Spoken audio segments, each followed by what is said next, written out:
the Chagos archipelago. Bollocks. Absolutely. He's an acute and intelligent man. On May the 6th, 1969, Healy's private secretary wrote this letter to 10 Downing Street.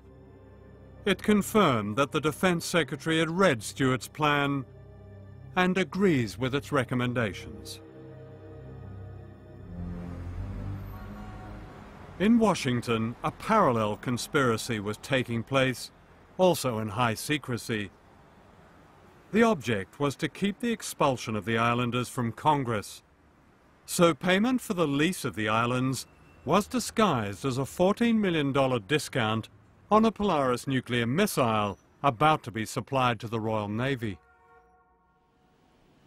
Is there ever a time when people in power consider the consequences of the imposition of that power? Because the consequences for the population of Diego Garcia were disastrous. The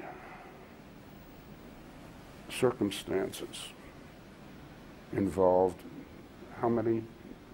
2,000 people. 2,000 people. Who'd been living there since the end of the 18th century. Well, a fair number of them, if I remember, were external laborers.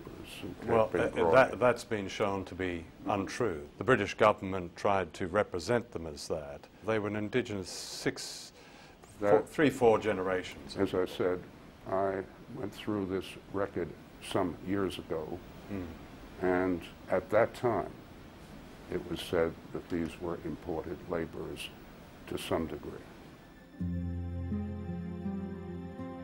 We found in the National Archives in Washington this letter from the American ambassador in Mauritius. February the 1st, 1972, Ambassador Brewer to Washington. It is, of course, absurd to imply that Diego Garcia had no fixed population. There is no question that the island has been inhabited since the 18th century.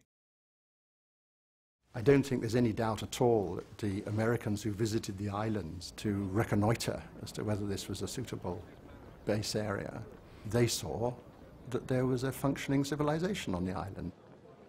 They could not have been unaware of the settled human communities that they found.